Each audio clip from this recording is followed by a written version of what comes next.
반갑습니다. 순간 포착 톡 튀는 상식을 전할 천광 김선입니다. 여태까지 요양보 돌봄 편을 쭉 다뤄봤는데요. 이제 응급상황 대처네요. 이제 마지막 부분인 것 같습니다. 케어로는. 응급처치의 정의를 설명한다. 응급처치 시 준수해야 하는 원칙을 설명한다. 응급상황 시 응급처치와 심폐소생술을 수행한다.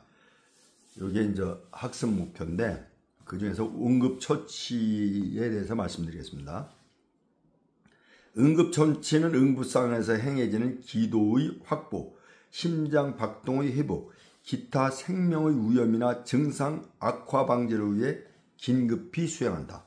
응급처치가 의료 행위를 대신하는 것은 아니며 의료진의 진료를 받을 때까지 또는 전문 의료인의 치료가 불필요한 상황인 경우에는 회복 가능성이 확인될 때까지 돕는 것이다. 예를 들어 돌발사고나 질병이 발생했을 때 병원에서 전문적인 치료를 받기 전까지 행해지는 즉각적이고 임시적인 처치로서 인명구조, 고통경감, 상처나 질병의 악화 방지, 심리적 안정도모를 목적으로 한다. 요양보호사는 전문적인 치료를 신속하게 받을 수 있도록 119에 연락하는 것부터 시작하여 적절한 응급처치를 수행할 수 있어야 한다. 이에 따라서 대상자의 삶과 죽음이 좌우되고 회복기간이 단축되기도 한다. 골든타임 놓치면 살 사람도 죽습니다. 요양보호사는 이 자격증을 취득 안 한 사람보다 아주 기민하게 대처할 수가 있습니다. 그게 자동적으로 이루어지는 거예요. 그래서 자격증 하는 겁니다. 기도, 호흡할 때 공기가 지나가는 길을 말한다. 꼭 알아두기. 응급처치의 목적, 인명구조, 고통경감, 상처나 질병의 악화 방지, 심리적 안정도모. 처음에 요양보호사를 자격증을 취득하려고 할 때 웃음이 나오더라고요. 너무 이거는 마음에 와닿지 않는 자격증이더라고요. 그런데 따놓고 나니까 여유가 있어져요. 뭐든지 그렇습니다. 이거 낮고 천한적이라고 생각하지 말고 이 자격증은 반드시 취득해야 되는 공통 자격증에 해당됩니다. 왜냐하면 내 건강, 내 가족 건강을 돌봐야 하기 때문입니다. 그래서 행복한 가정을 이루고 살아야죠. 건강 무너지면 아무것도 존재하는 게 없어요. 돕는 방법, 대상자의 상태를 파악하고 119 등에 신속히 신고한다. 대상자에게 처치를 하고자 시간을 소비해서는 안 된다. 대상자 주위에 여러 사람이 있을 때는 응급처치 교육을 가장 많이 받은 사람의 지시에 따라 응급처치를 한다. 이거 응급처치 엄청 중요해요. 이거 아무나 이렇게 쓰러지면 할 것 같아도 이 요양보호사 이 자격증 있는 사람은 바로 시행이 들어갑니다. 그 차이가 있는 거예요. 본인과 주위 사람의 안전에 주의를 기울인다.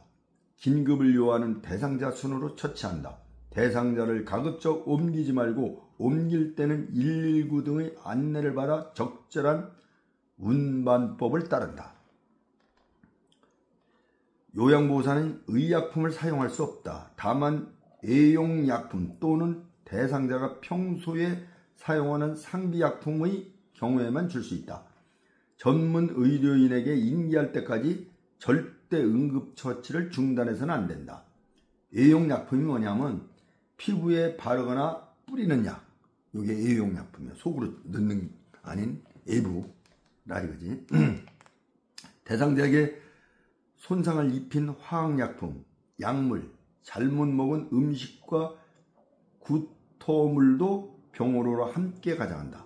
대상자의 증거품이나 소지품을 보존한다. 침착하고 신속하게 대처한다. 질시, 질식은 폐에 산소가 공급되지 않은 상황이며 이로 인해 인체 조직의 손상이 발생할 수 있다. 관찰. 이물의 종류와 위치를 확인하고 갑작스러운 기침, 구역질, 호흡곤란, 청색증 등이 있는지 관찰한다. 청색증. 얼굴이나 그 밖의 신체 기관이 파랗게 보이는 증상을 말한다. 꼭 알아두기.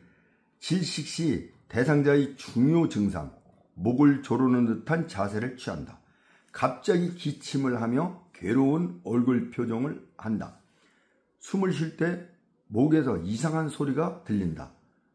가슴 부의 호흡 운동이 보이지만 공기의 흐름이 적거나 없다. 돕는 방법. 이물질이 육안으로 보이면 큰 기침을 하여서 이물을 뱉어내게 한다. 요양보호사의 손가락을 넣어 빼려고 하거나 구토를 유발하려고 하는 행위는 이물을 배출하는 데 시간이 지체되고 이물이 기관지로 내려가도록 할 위험이 있으므로 시도하지 않는다. 그저 뭐에 먹고 챈 것 같으면 그저 그 전에 보면 아이한테 부모가 손가락을 막 입에 집어넣고 이렇게 막 빼내려고 하는 경우가 있어요. 이거 위험한 겁니다. 무식하면 용감하다고요. 치료에는 무식하면 안 돼요. 무식하면. 의식이 있는 경우 가장 먼저 대상자에게 스스로 기침을 하게 한다. 대상자의 뒤에 서서 대상자의 배꼽과 명치 중간에 주먹 쥔 손의 엄지손가락이 배에 닿도록 놓는다. 다른 한쪽 손으로는 주먹 쥔 손을 감싼 다음 양손으로 복부의 웃부분 후상법으로 심차게 밀어 올린다. 한 번으로 이물질이 빠지지 않으면 반복하여 시행한다. 하임 리히법이라고 그래요. 이거 요양보호사 할 때 다 이게 실습 연습을 해요. 하임 리히법, 이물질에 의한 기도폐설을 치료하기 위한 복부 밀어내기 방법이요. 여기서 명치가 뭐냐면 가슴뼈 아래 한가운데 있는 오목한 곳으로 인체의 급소 중 하나이다. 하임 리법은 한번 보여드릴게요. 이거 뭐 다 아는데 실제 이거 배우지 않은 사람은 그냥 건너서 그래서 요양보호 자격증을 가져야 돼요. 이게 아무것도 아닌 자격증 같지만 딸 때 부담이 상당히 되는 겁니다. 이게 이제 손이 이렇게 부상을 입어가지고 옷 입기가 불편해서 런닝소스만 입고 하니까 편하기는 한데 보기는 좀 그러네요. 의식이 없는 경우는 119에 신고하고 즉시 심폐소생술을 실시하면서 입안에 이물질이 있는지 확인하고 제거한다. 경련은 세포가 비정상적으로 자극되어 나타나는 의식장애 및 신체 증상이다. 뇌전증, 중독, 저혈당, 알코올 금단 증상, 이건 같은 적이네요. 뇌졸중, 열사병 등의 상황에서 나타날 수 있다. 뇌전증이 뭐냐면 간질이라는 용어가 사회적 낙인이 심하여 뇌전증이라는 용어로 변경돼요. 이 뇌전증 걸린 사람들 봤더니 갑자기 이렇게 그냥 부들부들 떨면 쭉 그냥 뭐 금방 죽는 것 같아요. 개복을 물고 그냥 막 부들부들 떨고 나자빠져 있어요. 이거 우리 그전 전직 직원이 그랬었는데 그런 뇌전증을 보이고서 얼마 다니지 않고 사표를 내더라고요. 이거 위험한 병입니다. 관찰. 경련 시에는 몸이 뻣뻣해지고 호흡곤란 및 의식 변화가 있을 수 있으며 침을 흘리거나 괄약근이 이완되어 대소변이 새어나올 수도 있다. 발작이 없을 때의 뇌 기능은 정상적이다. 뇌전증. 경련과 의식장애를 일으키는 발작 증상이 되풀이되며 나타나는 질환이다. 유전적인 경우도 있으나 외상, 뇌종양이 원인이 되어 나타나기도 한다. 열사병. 고온다습한 곳에서 몸의 열을 발산하지 못하여 체온이 높아지고 어지러움과 피로를 느끼다가 갑자기 의식을 잃고 쓰러진다. 돕는 방법. 대상자의 머리 아래에 부드러운 곳을 대주고 위험한 물건을 치운다. 몸에 꽉 끼는 옷의 단추나 넥타이를 풀고 편안하게 호흡하게 한다. 침이나 거품 혹은 구토 등으로 숨을 쉴 수 없는 경우에는 대상자의 얼굴을 옆으로 돌리거나 돌려눕혀 기도를 유지한다.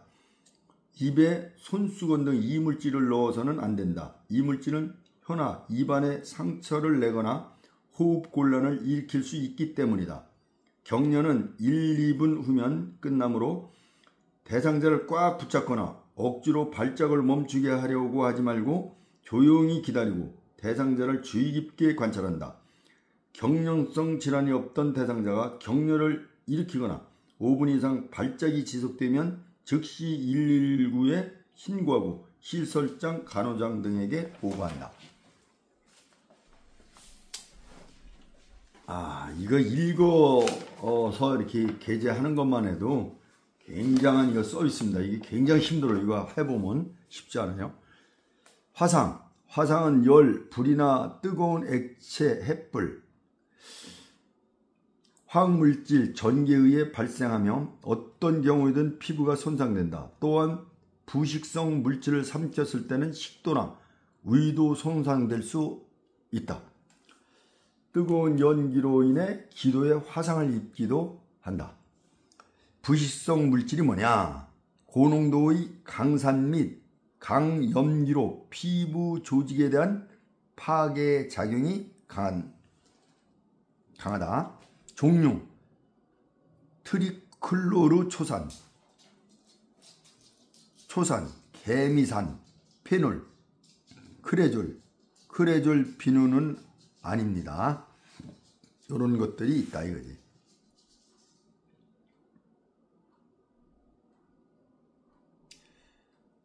관찰: 노인은 시력이 약하고 관절염 등으로 손을 잘 움직이지 못하여 화상을 많이 입는다. 대부분의 화상은 경미한 편이며 뜨거운 물에 데는 정도이다. 가벼운 화상은 빨리 아물지만 중화상은 병원에 입원해야 하며 생명을 위협할 수도 있다. 화상의 정도는 조직 내의 손상 깊이, 손상 범위에 따라 결정된다. 얼굴이나 손발, 해음부와 같이 민감한 부위에 화상을 입으면 그 증상이 훨씬 심각하다. 화상 시 1차 관찰 내용: 기도 확보 확인, 열 손상이나 흡입 손상을 확인한다. 기도 부종으로 호흡곤란이 있는 경우에는 119 등을 통하여 병원으로 바로 이송한다. 화상 시 2차 관찰 내용: 의식과 반응 수준을 평가한다. 신체의 주요 부위 화상, 얼굴, 손발, 관절, 생식기 등을 확인한다. 참고: 열 손상, 주로 열에 의해 생긴 손상, 원인, 뜨거운 액체나 물건, 화염, 일광 등. 또 흡입 손상, 밀폐된 화재 현장에서 주로 발생한다. 종류에는 일산화탄소 중독성 손상, 열 흡입성 손상, 연기 흡입성 손상 등이 있다. 화상의 수준: 화상은 조직 손상의 깊이에 따라 1도, 2도, 3도 화상으로 나뉜다.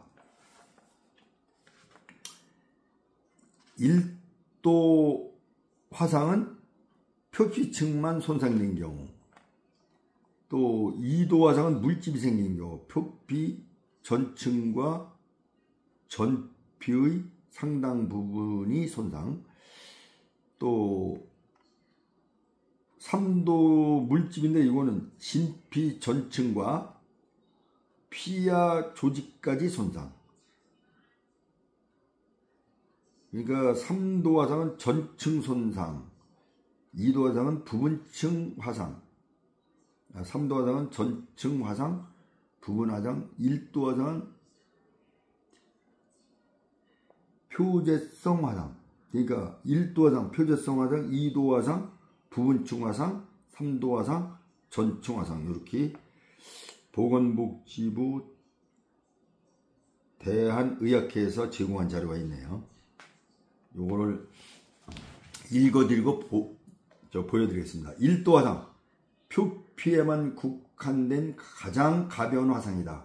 화상 부위는 빨갛게 변하여 약간 부어오르고 만지면 아프지만 물집은 생기지 않는다. 며칠 내에 피부는 아물고 손상된 껍질은 벗겨진다. 햇볕에 화상을 입었을 때가 바로 1도 화상이다. 2도 화상, 표피가 파괴되고 표피 아래의 좀 더 민감한 진피까지 손상되었을 때를 2도 화상이라고 하는데 몹시 아프다. 피부는 빨개지고 맑은 액체가 들어있는 커다란 물집이 많이 생긴다. 3일 정도 지나면 통증이 줄어들고 대부분 14일 이내에 완전히 치유된다. 3도 화상, 가장 심하고 피부 깊숙이 침범하는 화상이다. 표피와 진피, 그 아래 지방층도 파괴되며 때로는 근육까지 손상된다. 화상 부위는 감각이 없어지고 두꺼워지며 색깔이 바래진다. 매우 느리게 치유되는데 한 번 손상된 진피는 재생되지 않기 때문에 손상된 부위의 가장자리에서만 새 살이 돋는다. 이것도 보여드립니다. 화상, 맨 위에 게 1도 화상, 그 다음에 2도 화상, 그 다음에 3도 화상, 저기도 내용도 보여드릴까요? 이게 이제 보다가 화면을 세워서 보면 잘 보이죠? 이렇게 돼 있어요.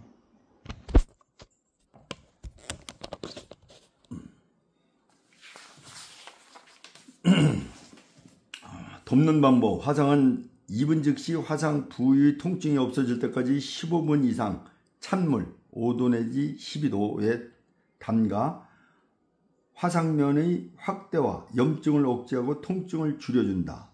흐르는 수돗물을 환부에 직접 대면 물의 압력으로 인해 화상 입은 피부가 손상될 수 있으므로 찬물에 담그거나 화상 부위를 깨끗한 물수건으로 감싸 세균의 감염을 예방한다. 흐르는 물에 이렇게 놓으면 안 되는 거죠. 그냥 찬물에 담그는 거죠. 몸에 붙어있는 옷은 우옷으로 찬물을 부어시키며 벗기기 힘든 의복은 벗기지 말고 잘라내고 반지, 팔찌, 귀걸이와 같은 장신구는 최대한 빨리 뺀다. 시간이 지체될수록 부종이 심해져 빼기 힘들기 때문이다. 화상 부위에 간장, 기름, 된장, 핸드크림, 치약 등을 바르면 세균 감염의 위험이 있고 열기를 내보내지 못하여 상처를 악화시키므로 절대 바르면 안 된다. 이게 시골에서 많이 쓰는 거죠. 된장 바르는 거. 그런 거 하지 말아야 돼요. 감염의 위험이 있기 때문에 화상 부위를 만지거나 물집을 터뜨리면 안 된다. 화상이 어느 정도 심한지 모르는 경우에는 반드시 진료를 받아야 한다. 얼굴이나 입술에 화상을 입었을 때는 손상된 조직이 부어서 기도를 막아 호흡곤란이 오므로 즉시 병원 치료를 받아야 한다. 가스를 마신 경우에는 병원 치료가 필요하다. 참고사항, 염증은 신체 조직이 손상을 입었을 때 체내에서 일어나는 방어적 반응이다. 예를 보면은 외상 혹은 화상, 세균 침입 따위에 대하여 몸의 일부에서 충혈 부종, 발열 통증을 일으키는 증상이다. 참고, 심한 2도 화상이나 3도 화상은 특수 치료를 받고 화상 전문 치료센터를 이용하는 것이 좋다. 임의적 치료를 하면 안 된다 이 얘기죠.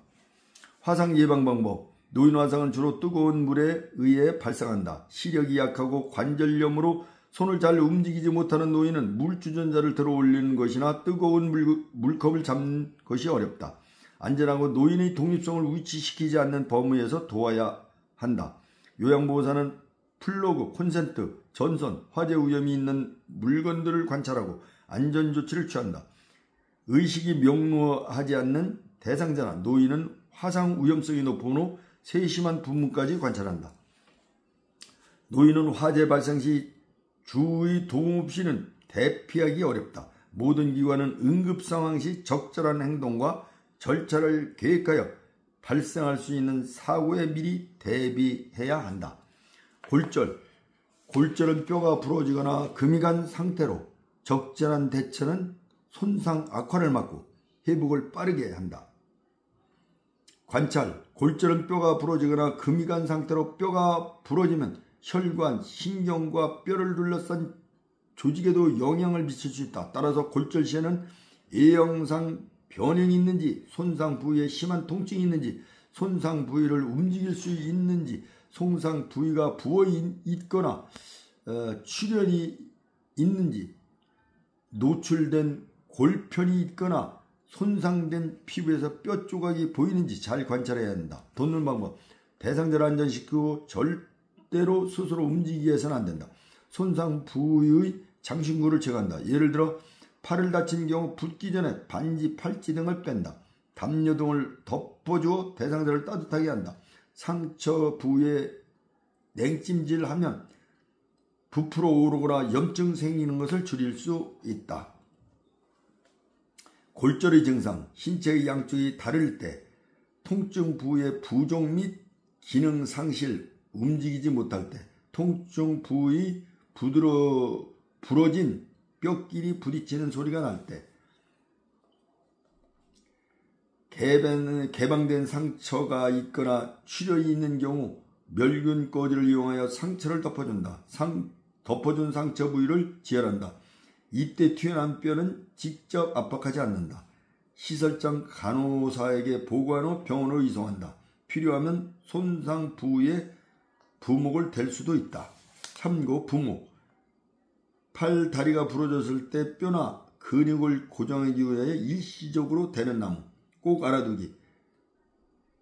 근골격을 다친 경우 붓기 전에 장신구, 반지, 팔찌 등을 빨리 빼야 한다.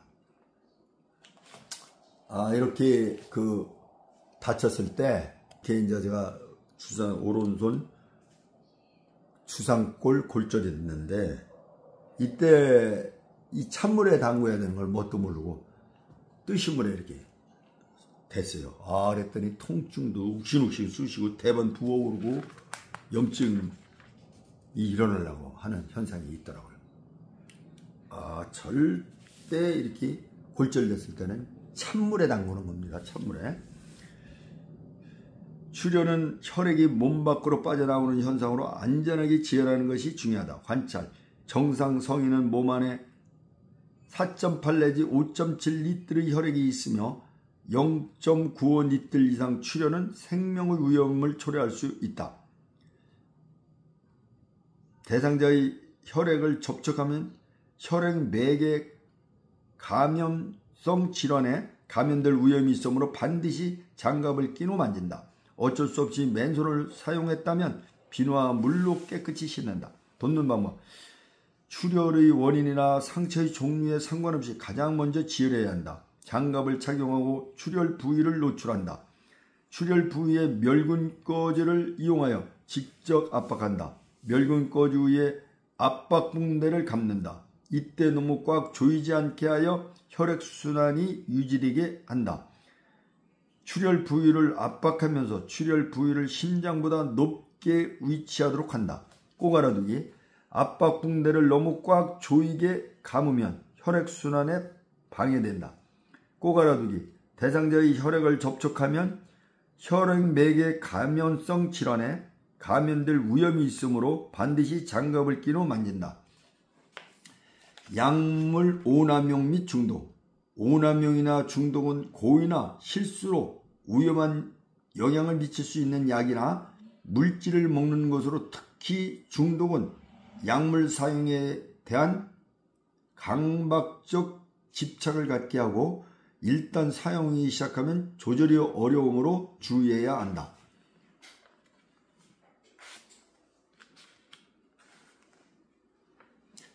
실제 노인 10명 중 3명은 5가지 이상의 약을 복용하고 있다고 알려져 있다. 그렇지. 약 많이 먹어. 노인 약보다 한 주먹씩 먹어 그냥. 참고 오용. 의학적인 목적으로 사용하지만 의사의 처방에 따르지 않고 마음대로 사용하는 것. 이게 오용이요. 남용, 의도적으로 약물을 다른 목적을 위해 사용하는 것. 중독, 해로운 결과가 있으리라는 것을 알면서도 강박적으로 사용하는 심리적, 육체적 의존 상태. 여기서 보면 제가 이제 처방하는 게 오용일 수도 있다고 보는데, 이 설사난 데는 새우젓 같이 좋은 게 없어요. 새우젓을 먹으면 설사가 딱 멈춥니다. 이거 한번 시도해 보세요. 이건 오용으로 보지는 않는데 의사가 처방한 건 아니에요. 이게 한두 번 경험해서 제가 치료한 게 아니기 때문에 얘기를 드리는 거예요. 약물 오남용 및 중독의 관찰을 보면 노인은 처방된 대로 투약하는 경우가 적으며 만성질환 유병률이 높아 여러가지 약을 동시에 투여하는 경우가 많다. 질환이 없더라도 노화로 인해 약물의 흡수, 분포, 대사 및 배설이 일반 성인과 다르게 나타난다. 약물로 인한 이러한 영향은 예측하기 어렵고 개인별 생체 기능에 따라 심각한 약물 이상이 오기도 하므로 약물 오남용 및 중독을 일으킬 수 있는 약물 복용에 대해 특히 주의해야 한다. 참고, 다약제 복용이란 대상자 한 명이 여러 의약품을 과도하게 사용하는 것을 말한다. 노인은 신체 장기의 노화로 인해 약물의 흡수, 대사, 배설이 젊은 성인과 다르고 취약하기 때문에 약물 사용에 특히 주의해야 한다. 참고사항, 약물 부작용은 매우 다양하게 나타난다. 약물을 복용한 즉시 증상이 나타나기도 하고 며칠 후에 나타나는 경우도 있다. 일반적으로 다음과 같은 증상을 보인다. 오심과 구토 증상이 나타난다. 복통이 생긴다. 설사를 한다. 가슴이 두근거린다. 흉통이 생긴다. 호흡곤란이 일어난다. 혼돈 상태에 빠진다. 발작이 일어난다. 의식을 잃는다. 약물의 부작용을 보면 참 다양하게 나타나죠. 먹고 있는 약의 개수가 많아질수록 약물 부작용도 증가한다. 당연한 얘기죠. 돕는 방법. 대상자가 의식을 잃었을 때는 호흡과 맥박을 확인하고 구급차를 부른다. 의료진이 도착할 때까지 응급처치를 계속한다. 겉으로 드러나는 증상이 없고 복용량이 적더라도 반드시 병원에 방문해야 한다. 대상자가 먹고 남은 물질과 용기를 들고 병원에 간다. 구토를 했을 경우에는 토사물을 모아두었다가 의료진이 분석할 수 있게 한다. 대상자가 의식을 잃었거나 말을 안 하려고 하면 요양보호사가 의료진에게 설명한다. 의식이 없는 대상자에게는 마실 것을 주지 않는다. 이거 다시 한번 읽어드리겠습니다. 이거 중요하네. 의식이 없는 대상자에게는 마실 것을 주지 않는다. 물도 주면 안 돼요. 복용한 약물의 설명서에 구토를 유도하라는 지시사항이 없을 때엔 구토시키지 않는다. 억지로 막 그냥 토하게 등을 때리고 막 그렇게 해서는 안 된다 이거요. 참고사항, 이유가 중독으로 인해 나타난 증상은 대부분 치료할 수 있지만 때로는 목숨을 잃거나 영구적인 손상을 남기기도 한다. 예를 든다면 타이레놀 과용 시 발생하는 간 손상, 타이레놀 과용 시 발생하는 간 손상, 그런 게 있다 이거요. 타이레놀이 이게 아마 코로나 이게 걸렸을 때, 예? 아니면 코로나 예방접종하고 좀 여유 오르면 타이레놀 먹어라, 타이레놀 해서 내가 그때 웃었는데요. 이런 거 불필요하게 약은 먹을 필요가 없어요. 그리고 가급적이면은 이 가공한 음료수 이런 거 먹을 필요 없어요. 물 먹는 게 최고 좋습니다. 그래서 저는 가급적이면 이런 생수 말고 이 음료로 다양하게 많이 만들어서 나오잖아요. 그런 걸 가급적으로 안 먹습니다. 이 건강하게 사는 사람은 건강을 유지하는 비결이 따로 있는 거예요. 꼭 알아두기. 안전한 약 사용을 위한 3단계. 단골병 의원과 약국을 정해서 다닌다. 비슷한 의약품의 중복 처방을 방지한다. 다른 병원이나 약국을 방문할 경우 처방전을 보관하였다가 가져가 제시한다. 진료 전에 복용 중인 약물과 약물 알레르기에 대하여 알린다.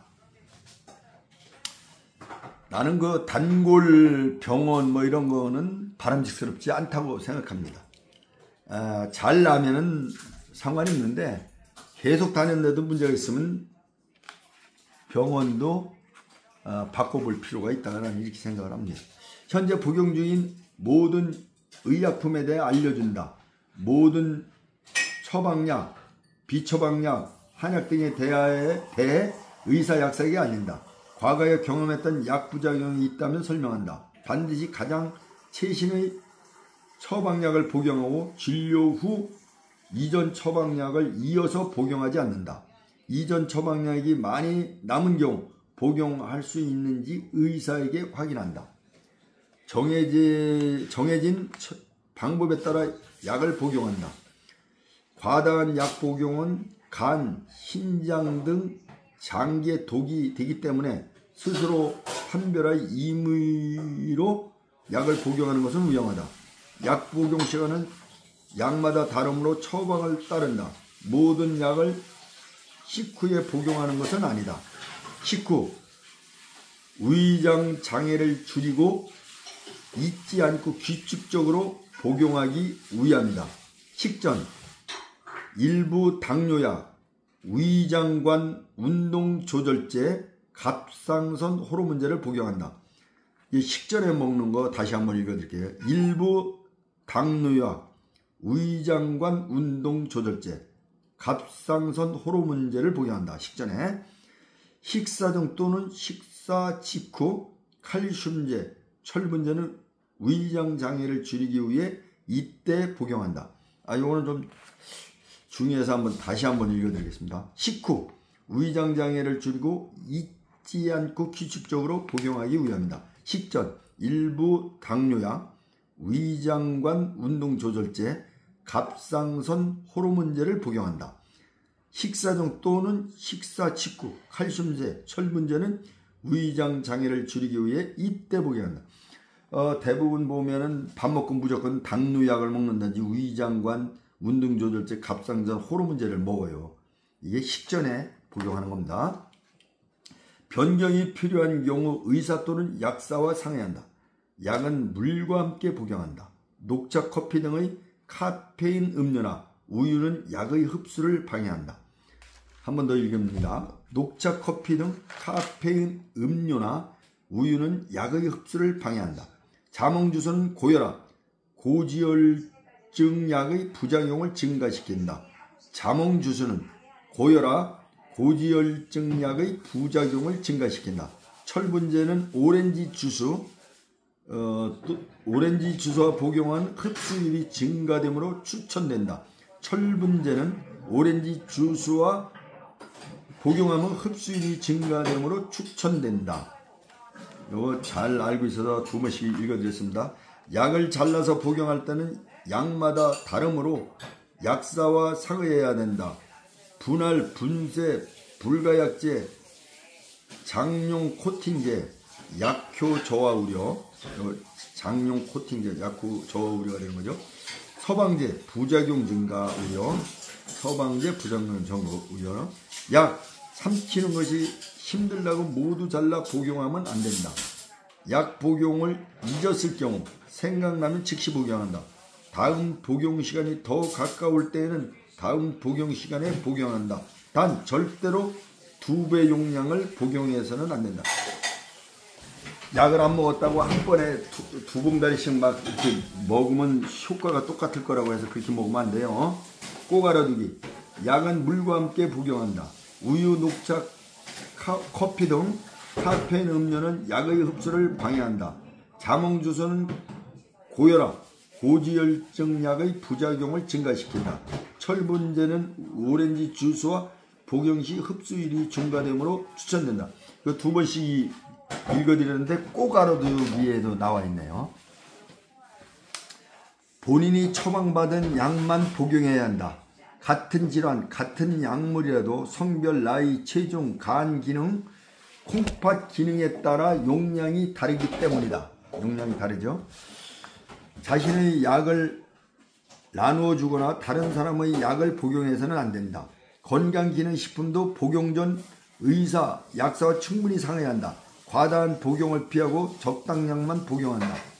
주의사항을 반드시 확인하고 복용한다. 건강기능식품은 많이 복용해도 괜찮다는 것은 틀린 말이다. 약을 복용할 때는 정해진 보관 방법에 따른다.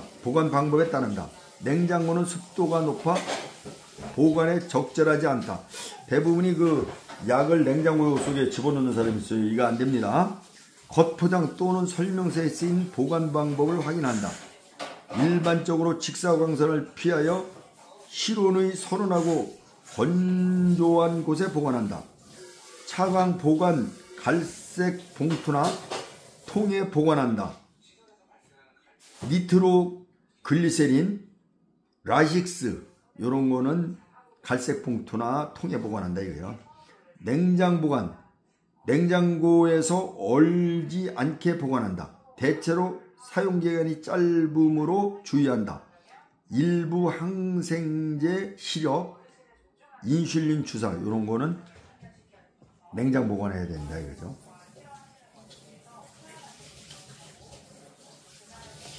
차광 보관 요거 하면 더 읽어요. 갈색 봉투나 통에 보관한다. 요거 니트로글리세린, 라식스. 꼭 알아두기. 약 삼키는 것이 힘들다고 모두 잘라주면 안 된다. 가운데 절단선이 있는 약만 자르거나 갈아 먹을 수 있다. 이제 심폐소생술이 나오네요. 심폐소생술의 목적. 심폐소생술은 심장마비가 발생했을 때 인공적으로 혈액을 순환시키고 호흡을 돕는 응급처치법이다. 심폐소생술은 심장이 마비된 상태에서도 혈액을 순환시켜 뇌손상을 지연시키고 심장이 마비 상태로부터 회복하는 데 결정적인 도움을 준다. 폐와 혈관 내에는 심폐 기능이 멈춘 후 약 6분 정도까지 생명을 유지할 수 있는 산소 여분이 있으나 4 내지 6분 이상 혈액순환이 되지 않는 경우 뇌손상이 온다. 그럼 심폐소생술이 뭐냐? 다시 한번 요약한 게 있네. 심장이 뛰지 않고 호흡을 하지 않는 대상자에게 인공적으로 혈액을 순환시키고 폐에 산소를 공급하는 행위다. 심폐소생술의 단계. 반응 확인. 대상자에게 접근하기 전에 현장이 안전한지 확인한다. 예, 화재 현장, 물속, 교통사고 현장 등 현장이 안전하지 않으면 안전한 환경으로 구조자와 대상자 모두 이동해야 한다. 하지만 위험한 환경이 아니라면 가능한 한 대상자를 이동하지 않는다. 대상자의 양쪽 어깨를 가볍게 두드리면서 괜찮으세요? 라고 질문하면서 반응을 확인한다. 대상자가 반응할 때 호흡과 맥박을 확인하고 정상적인 호흡과 맥박이 있다면 회복 자세를 취하게 하고 의료진이 도착할 때까지 호흡과 맥박을 확인한다.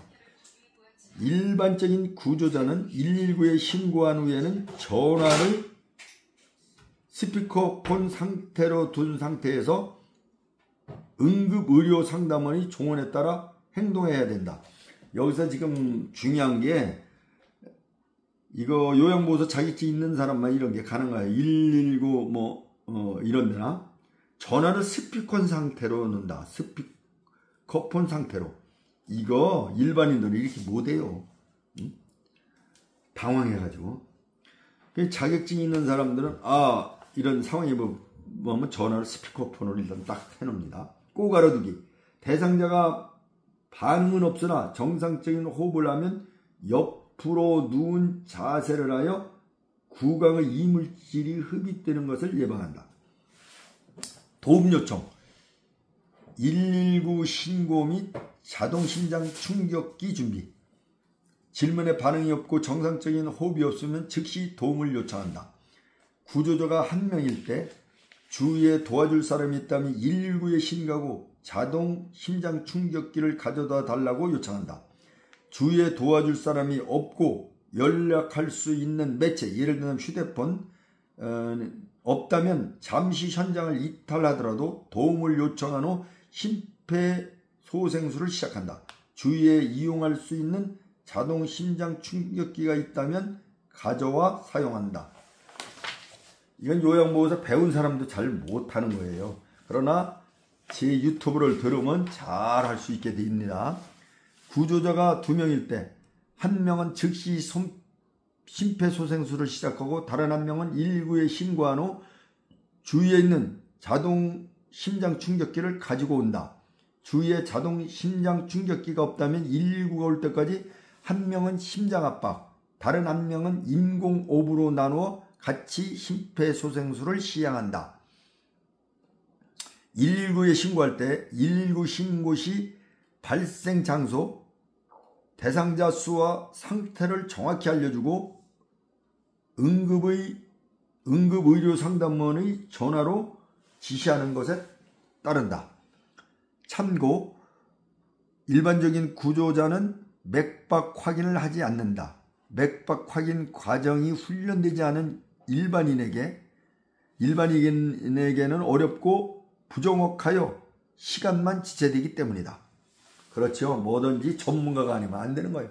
한의사 뭐 이런 사람, 간호사 이런 사람들이 그 맥박을 확인해야 되겠죠. 가슴 압박. 대상자가 반응이 없으면, 정상적인 호흡이 없으면 곧바로 가슴 압박을 시작한다. 정확한 압박 지점을 찾기 위해 대상자 가슴의 피부가 눈에 보이도록 옷을 풀어놓는다.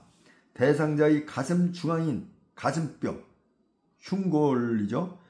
아래쪽 절반 부위에 구조자의 한 손의 손꿈치를 놓고 그 위에 다른 한 손을 놓고 평행하게 겹친다.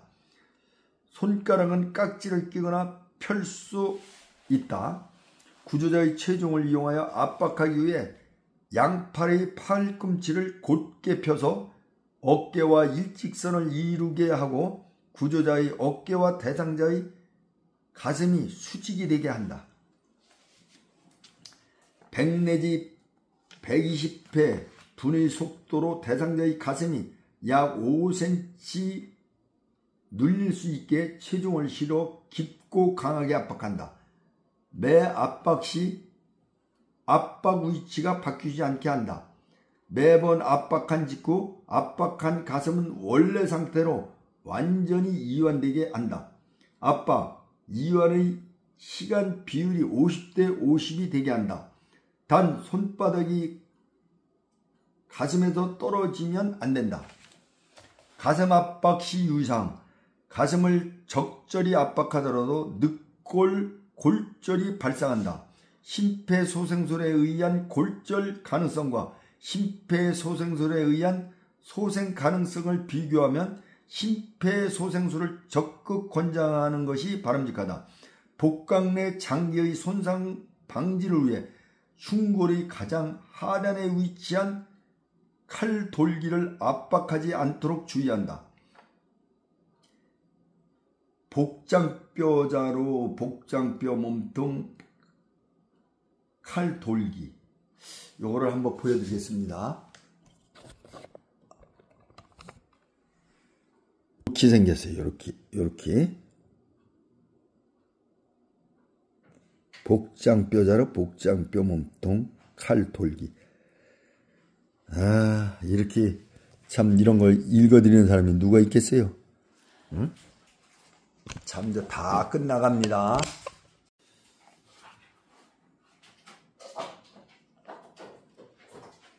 기도 유지. 대상자가 반응을 하지 않고 의식이 없으면 구강 내의 혀를 지탱하는 근육이 이완되어 기도가 폐쇄될 수 있기 때문에 반응이 없는 대상자에게는 기도 유지가 필요하다.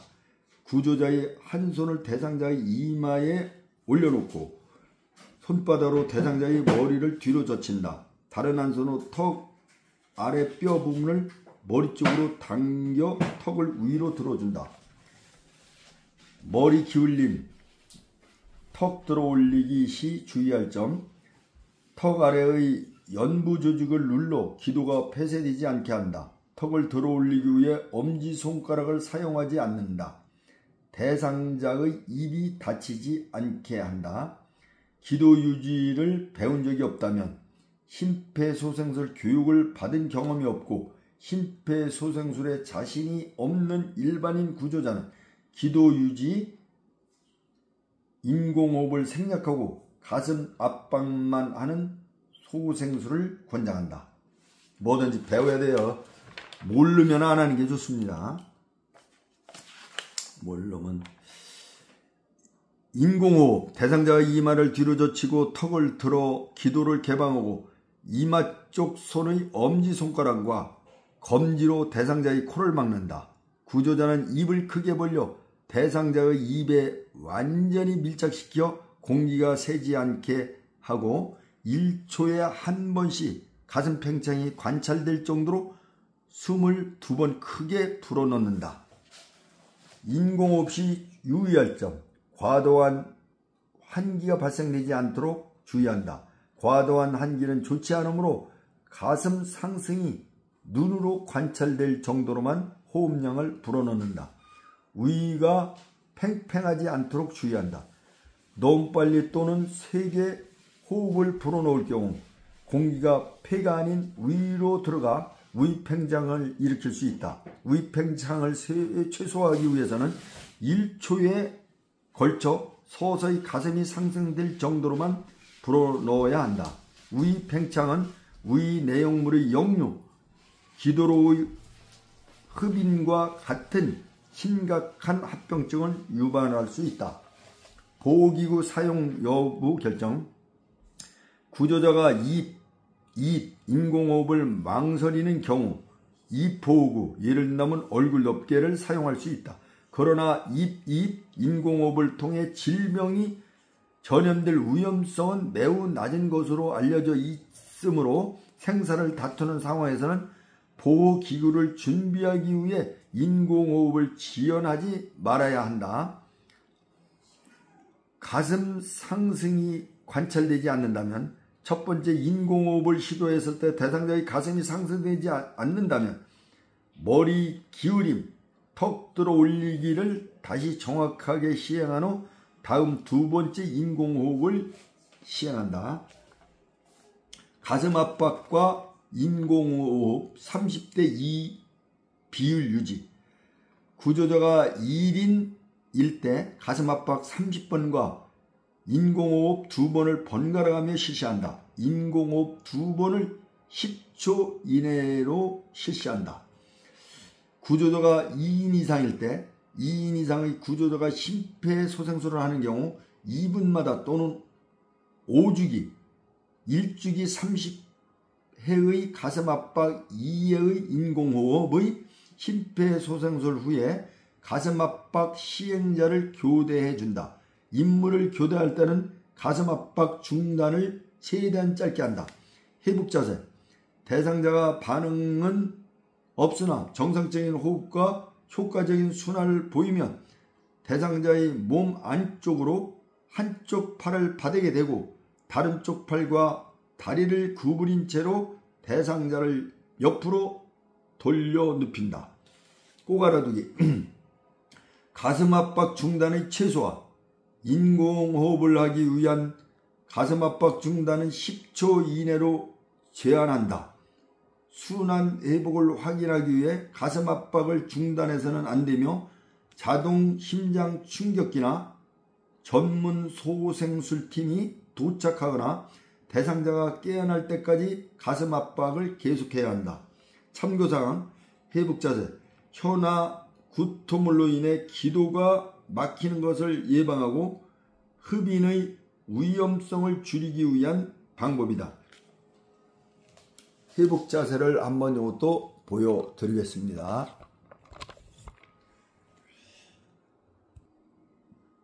요렇게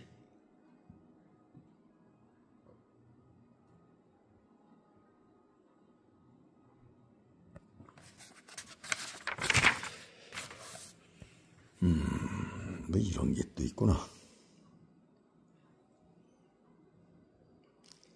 가슴압박 소생술, 손으로만 하는 심폐소생술, 인공호흡은 않고 가슴압박만을 시행하는 심폐소생술이다. 보건의료원이 아닌 일반인이 실시한다. 목격자가 아무것도 하지 않는 것보다 가슴압박만이라도 시행하는 것이 심폐소생술 대상자의 생존율을 높인다. 심폐소생술을 교육받지 않았거나 숙련되지 않은 일반인도 가슴 압박만 시행하는 심폐소생술을 할 수 있다. 이게 누구나 이게 용기 있게 이런 때는 구조하게 될 때는 심폐소생술을 해야 됩니다. 순서를 한번 확인하겠습니다. 반응이 없는 대상자 발견, 119 신고 및 자동 심장 충격기 요청, 응급 의료 상담원의 조언에 따라 행동하고, 그 다음에는 무호흡 또는 비정상 호흡, 심정지 호흡 요거를 확인하고 가슴 압박 소생술을 시행하고, 심장 충격기가 도착하면 심장 충격기 사용, 심장 충격기 음성 지시에 따라서 이제 행동하고, 그 다음에 이제 심장 리듬 분석, 심장 충격 불필요, 심장 충격 필요 이런 게 있어요. 그 다음에 이제 심장 충격에서 2분간 가슴 압박 소생술을 시행하는. 요건 일반인 구조자에 대한 심폐소생술, 이게 이제 흐름도로 나와 있는 거예요.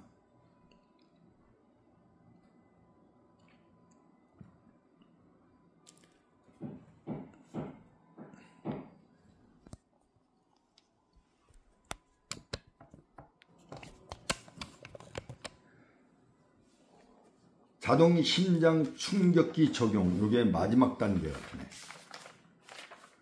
자동 심장 충격기 사용의 필요성.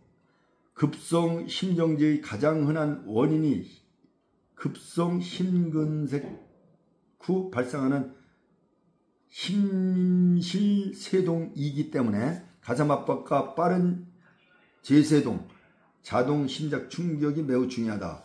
최근 자동 심장 충격기의 보급과 교육으로 일반인도 쉽게 재세동을 할 수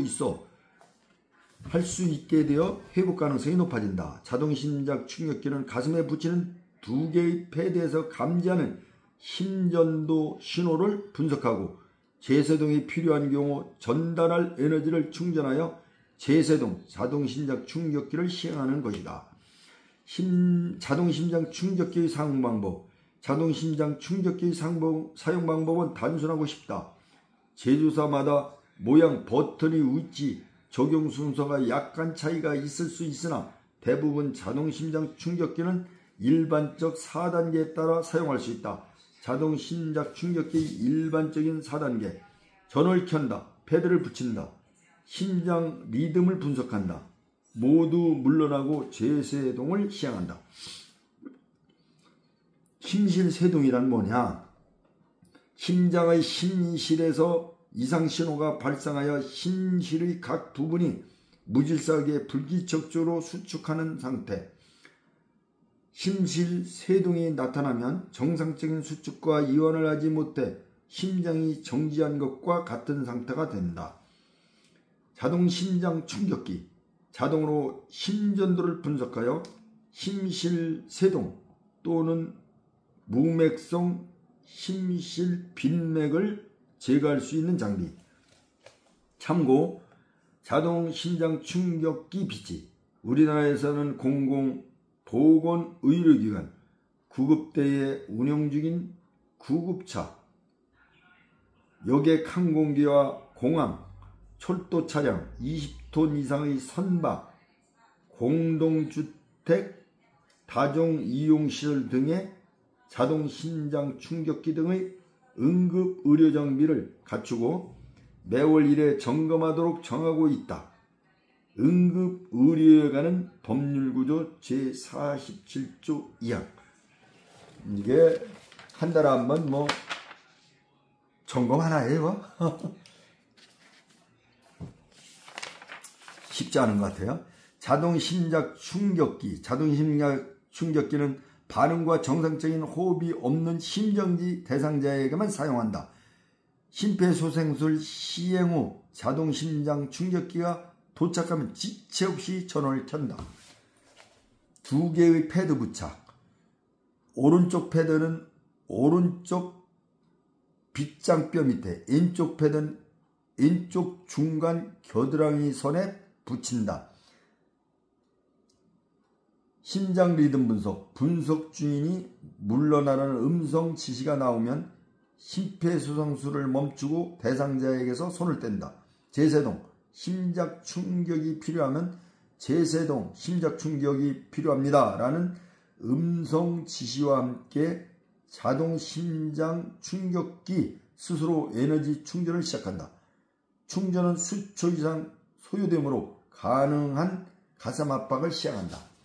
제세동이 심장 충격을 제세동이라고 해요. 제세동 시행 분석 결과 제세동 심장 충격이 필요합니다 라는 안내와 함께 제세동 버튼이 깜빡인다. 충전이 완료되면 다시 모두 물러나라는 신호가 나온다. 모두 물러나게 하고 쇼크 버튼을 누른다. 꼭 알아두기. 가슴 압박과 인공호흡의 비율은 30대 1, 2. 오른쪽 패드는 오른쪽 빗장뼈 밑, 왼쪽 패드는 왼쪽 중간 겨드랑선에 부착한다. 즉시 가슴 압박 다시 시행. 충격이 전달된 즉시 가슴 압박을 시작한다. 30대 2의 비율로 가슴 압박과 인공호흡을 반복한다. 자동 심장 충격기는 2분 간격으로 심장 리듬 분석을 자동 반복한다.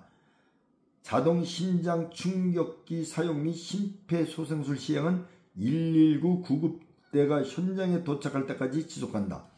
참고, 선의의 응급의료에 대해 면책, 선한 사마리아인의 조항. 응급의료에 관한 법률에 선의의 응급의료에 대한 면책 조항이 있다. 이법 제5조 2항 선의의 응급의료에 대한 면책은 생명이 위급한 응급환자에게 해당하는 응급의료 또는 응급처치를 제공하여 발생한 재산상 손해와 사상에 대하여 고의 또는 중대한 과실이 없는 경우 해당 행위자는 민사 책임과 상해에 대한 형사 책임을 지지 아니하고 사망에 대한 형사 책임은 감면한다. 로 규정함으로써 선의의 구조자를 보호할 수 있는 법적 근거를 제공하고 있다. 이 형사 책임은 감면한다. 사망에 대한 형사 책임은 감면한다. 그 감면한다면은 아예 적용하지 않는다 이렇게 되는 것 같은데, 그럼 누가 선뜻 나서서 하려고 하겠느냐 이거지. 2017년 1년간 응급실 이용 환자 중 60세 이상인 사람은 26%였다. 2018년 65세 이상의 노인의 10.16%가 치매를 앓고 있으며 2017년에는 치매 관리에 14조 633억 원을 지출하였다. 아, 참. 약간 이런 평상시 건강관리 잘해서 이런 응급처치를 받지 않도록 해야 되겠고요. 또 주변에 응급 상황이 발생되면 그 대처 능력도 배양해서 이 사회가 누구나 나의 지지자, 나의 보호자, 나의 언덕, 지킴이가 되는 그런 사회를 만들어 나갑시다. 감사합니다.